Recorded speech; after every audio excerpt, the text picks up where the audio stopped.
Hi, everybody. It seems like it's been ages since I've talked to you, and I'm kind of excited to get back with you and bring you up to date on what's been happening. First, before I tell you my little story, it was last Friday, a week ago. I was getting ready to go out of town.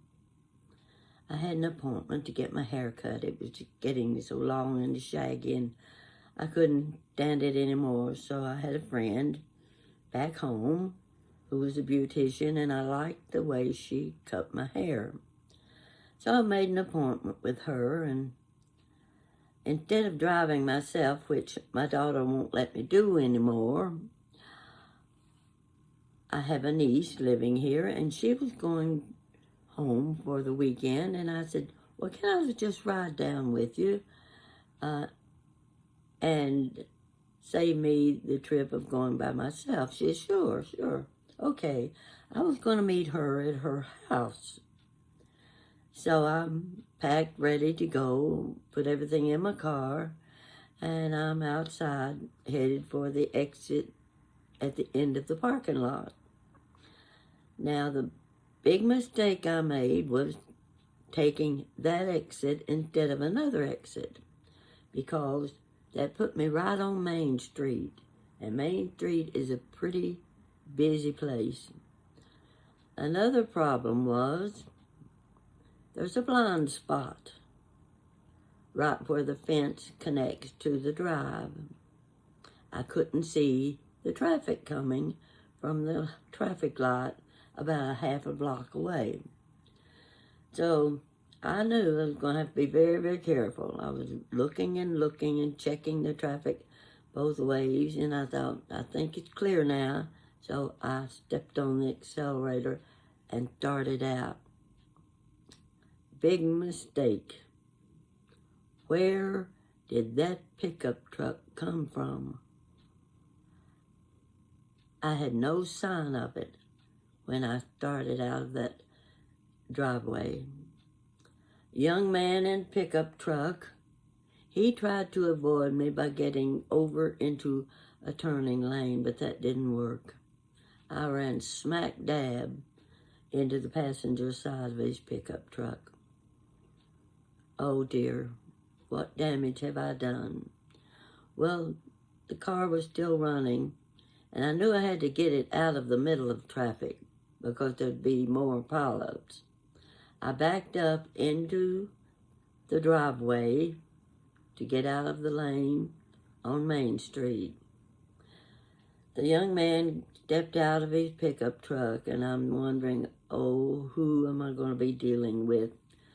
Because not everybody you deal with in a traffic accident is kind and patient, but he was. He was very nice. He came over, we looked at the situation over, and I'm shaking like a leaf. I don't know what to do. So I said to the doorman had come out.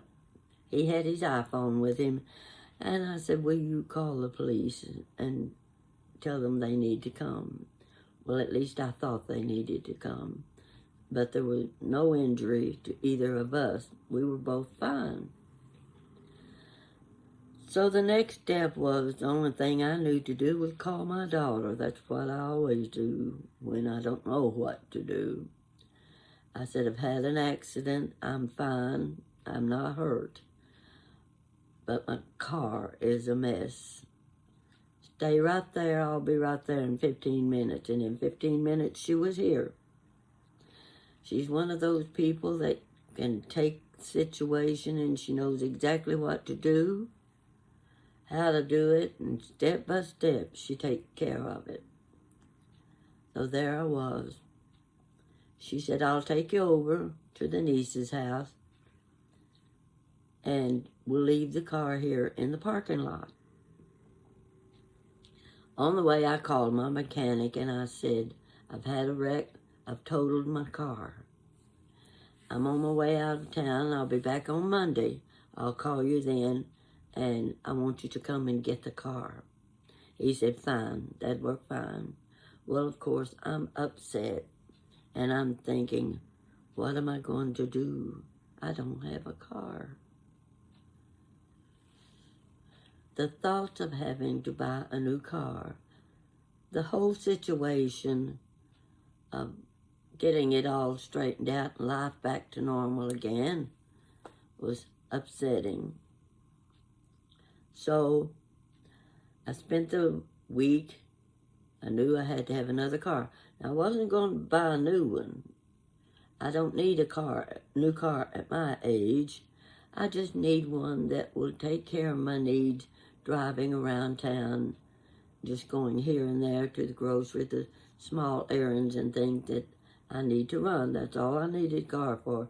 So a brand new car would not do me good because it'd be spending too much money.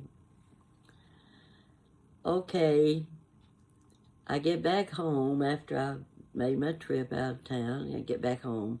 So here I am, no means of transportation.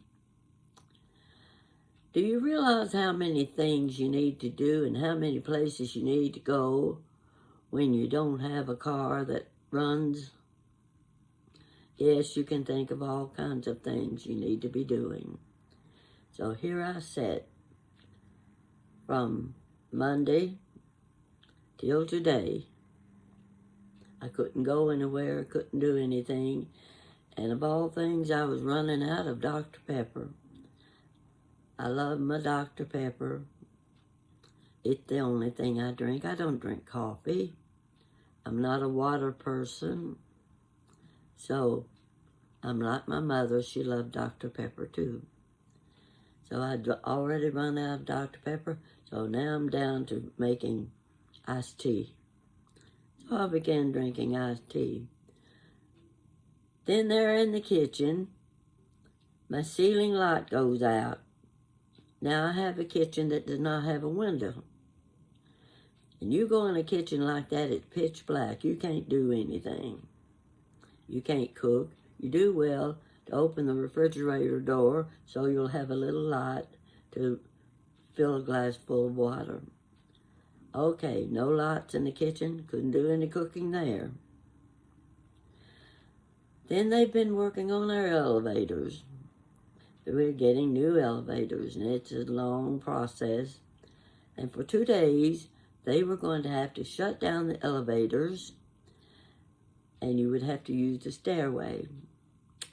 You know what it's like for a woman my age to climb up and down 8 long flights of stairs?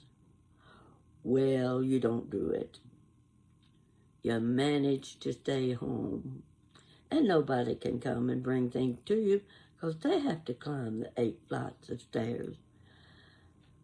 Well, okay, I can watch TV. TV won't work. Something's wrong. I can't get the channels. I can't this. I can't that. What am I going to do? Well, today, my granddaughter called and she says, I'm going to come over and take you wherever you need to go. So I got ready and she picked me up at noon and we went out to eat. I said, we want to go someplace nice. I want us to have a really good meal. When we finished with that, she took me to the grocery. She pushed the cart. I filled up the cart with all of the things I thought I needed. And of course, the number one thing I needed were light bulbs. I didn't have any at home that would fit my ceiling light. And I kept saying, don't let me forget the light bulbs. We did that. We came back home. She put the light bulbs in for me. She had to climb up on a little step ladder for that, which I couldn't do, and she knew that I couldn't. And she said, now what else do you need? And I said, well, I can't make the TV work. Something wrong with my remote control. And we may have to go to the office and get me a new remote control. She said, not yet. Let me look it over. She started checking things out. She's checking all the cords and the plugs and the connections. And finally she said, "See this little blue button?" "Yes." "The next time it goes out on you, press that little blue button, wait 30 seconds, and then let go. It'll work." That's what she did. I was back in business with my TV. While she was here, I said, "There's one thing I want you to do. I've got to prepare a story, and I need someone to listen to it before I do it before the public." She sat on the couch and she listened to me tell my story. And I said, "Now, do you think it's going to work? Do you think the way I put it together is going to work?" She said, "It's a good story. You'll do fine." So now I'm back in business. I've been eating a cinnamon roll and it had pecans on it. And why would I start eating something like that when I'm just getting ready to do a video with pecan nuts in my teeth? Need to go back to the bathroom, brush my teeth.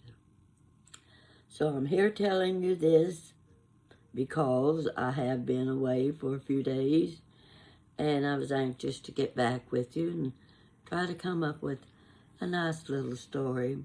So this is going to be a short one.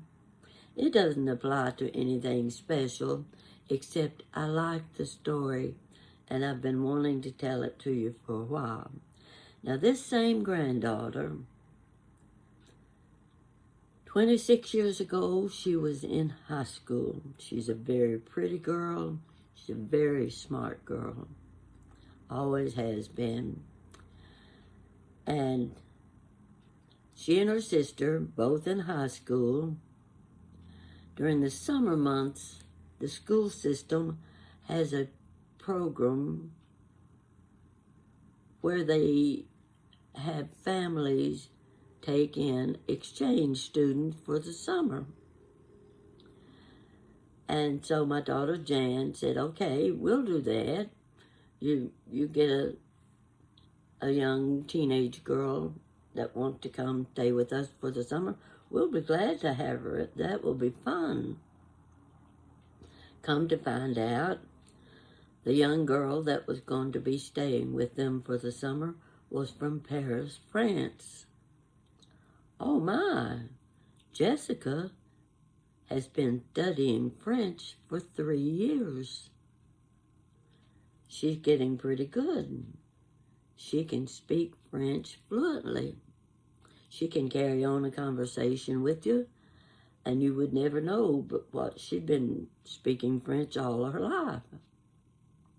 That would be great because they didn't know how much English the young girl, Sophie, knew, and if they would be able to communicate with her. If not, Jessica was there to interpret. So they were waiting for Sophie to come from France. They go to the airport. The plane lands and they see Sophie. They greet each other.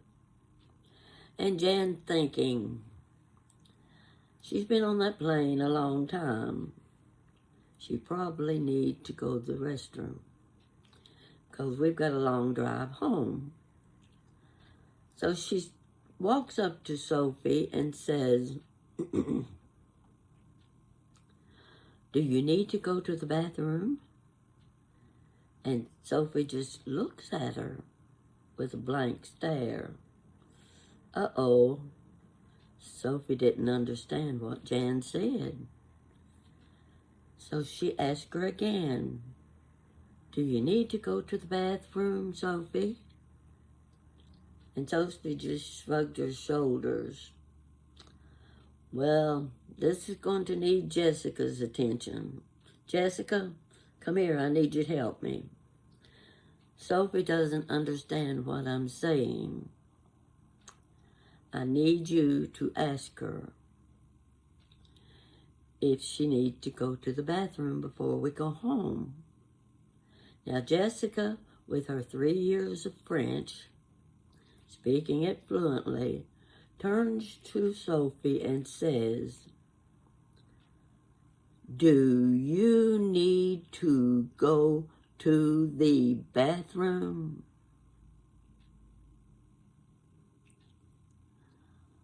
Think about it. Poor Jessica. She hasn't been able to live that down for 26 years. We laugh every time she tells that story. It's just one of those things that just tickles your belly button. And I said to her today, I'm going to do a new video and I'm going to tell you the story of the French girl that came to spend the summer with you. And she laughed. I'm hoping you got the humor in this story too. And you can repeat it to your friend because it's a cute story to tell. Now, I don't have anything else to tell you right now. But I'm getting back to normal now. I'm not shaking anymore. Hopefully in the next few days, I'm going to have a car. It's a Sonata. It's one of the, now this is one of the car names that I just have problems with it. The Hyundai. You know what I'm talking about. It's a Sonata. It's a used car. But I've been assured that it will be just the car for me. And I'm anxious to get it and get back out there with people where I can drive my own car. So I'm going to be very careful from now on. And folks, I'm telling you, please be careful too. You just never know how close you can come to death. And I came so close that day that it was a miracle. I'm still here. And I thank the Lord for that. Now, before I go, there's one thing I want to mention to you. I've been observing on Facebook a little college in Wilmore, Kentucky, about 15 miles from Lexington. They have been having a revival there for a full week. You can even see it on some of the news comments. I think Tucker covered it. The people have been coming by the hundreds, day after day after day. They have been driving miles and miles for this revival. I don't know how religious you are. I really don't care. But this is happening at a time when we need help. We need to pull together to keep our country safe. And from what I've watched on the videos on Facebook, I am totally amazed at the people and the young people, hundreds of young people who have come day and night. And Jessica works in a church in Louisville, Kentucky, very large church. She works behind the scenes with the video and all of the mechanics of putting on a church program. And they have been asked to come and take part and to help keep things organized. And she's going to be there this week too with her church group helping. I don't know if I'll get a chance to go over, but I really would like to see what the people are doing and the communication between them and the worship and the love they have for each other. I think you too would be surprised at what is happening. It's like something you've never seen before. And I hope we continue to see it. So look it up. See if you can find something on Facebook about Asbury College in Wilmore, Kentucky. And let me know, just let me know how you feel about what those people are doing. They've come from all over the United States for a revival. I've never known of something like this in my life. So I'm going to close with that one word. And I'm glad to be back with you again. It's so good to talk to you. Bye-bye.